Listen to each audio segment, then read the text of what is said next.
Okay folks, so we've got another one. The corrosion is the killer. The corrosion is the killer. Right, this WR125 won't start. Nothing on the button.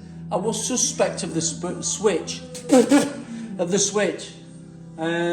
No continuity through it. I've had to rip the bike apart because there's a few dodgy connectors on it. But it turns out it was just a blown fuse due to the, must be the switch has blown it. So long story short, see that? Zoom in. See the switch? Not making contact. So all we do is bypass the switch. So them two connectors there are the starter. So when that button is pressed, it connects them two it joins them two wires. Like. So that has proved that the button is faulty. So I'm going to dismantle this now, clean it up, and hopefully she'll work on the button.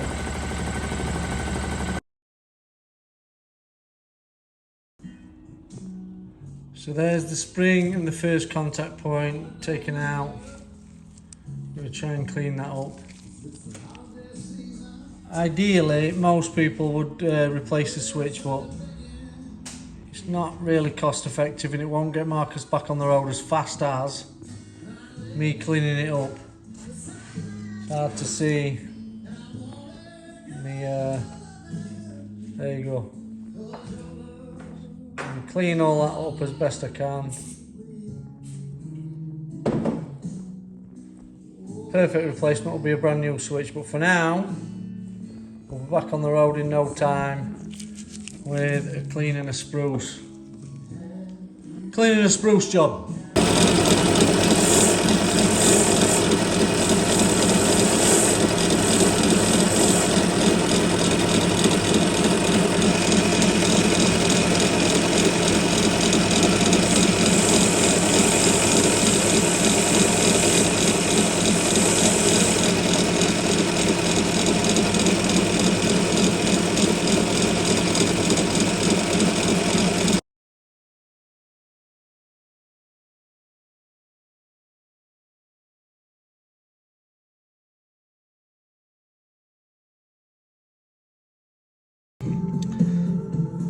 Oh, I'll tell you what, this chuffing bit is super tiny, but that's all polished and buffed up, shiny. You've just got to do the switch, the bit in the switch now. Can't even focus on it.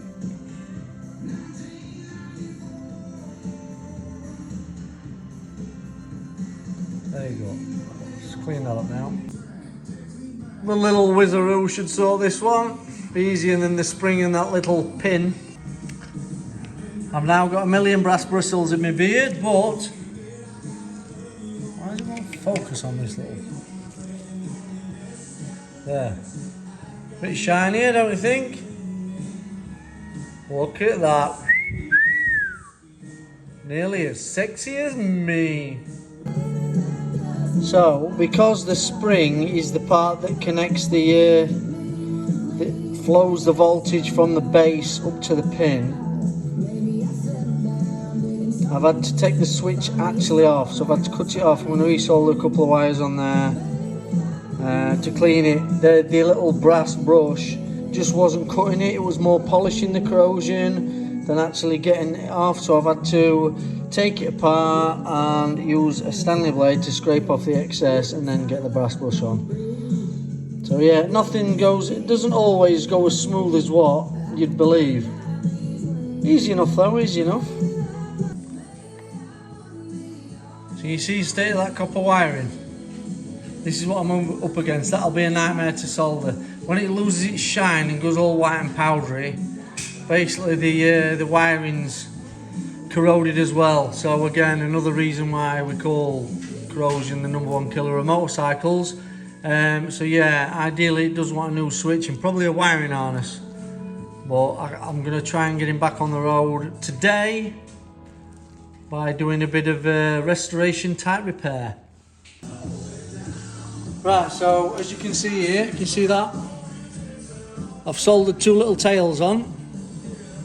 And I've left these little tails here, this little back tail, because of how the wiring's bad on the bike. I'm going to sort of intertwine these ones with the old ones that won't take any solder and fill it full of solder so it locks it in, hopefully. So then that should create a good connection. So as you can see here, so now I've cleaned up the switch.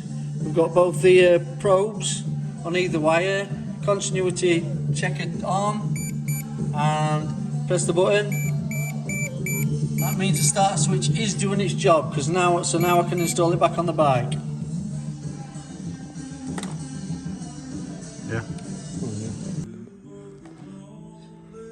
So them little wires took some soldering on with the bad wiring harness, but ignition on, and moment of truth.